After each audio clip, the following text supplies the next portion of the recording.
आज गुरुवार दुपारी सुमारे 1 वाजण्याच्या सुमारास मिरज येथील कृष्णा नदीवरील पुलावरून अंदाजे 16 वर्षाच्या एका तरुणीने नदीत उडी मारली। मात्र महापालिका अग्निशमन दलाच्या जवानांनी वेळीच दाखवलेल्या तत्परतेमुळे मोठी दुर्घटना टळली आहे। गणेश मूर्ती विसर्जनासाठी अग्निशमन दलाचे जवान बोटीसह कृष्णा घाटावर तैनात होते। त्यावेळी अचानक ही घटना घडली। बोटीवर असलेल्या जवानांनी तरुणीला पाण्यात उडी मारताना पाहिलं आणि क्षणाचाही विलंब न करता तिला वाचवण्यासाठी बोट नदीत नेली। जवानांनी तिला सुरक्षितपणे बाहेर काढून तातडीने ॲम्ब्युलन्समधून रुग्णालयात उपचारासाठी पाठवलं। ही धाडसी कामगिरी मनपा अग्निशमन दलाचे जवान श्री रोहित निकम आणि विनोद मगदूम यांनी पार पाडली।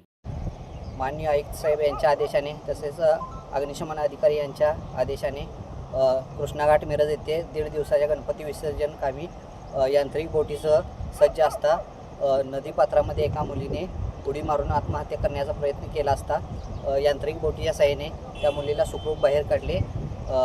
108 ॲम्ब्युलन्सच्या साहाय्याने त्या मुलीला मिरज सिव्हिल येथे उपचारासाठी दाखल केले। दिवसभरातील घडामोडींचा आढावा घेण्यासाठी पाहत रहा N24 मराठी न्यूज चॅनल।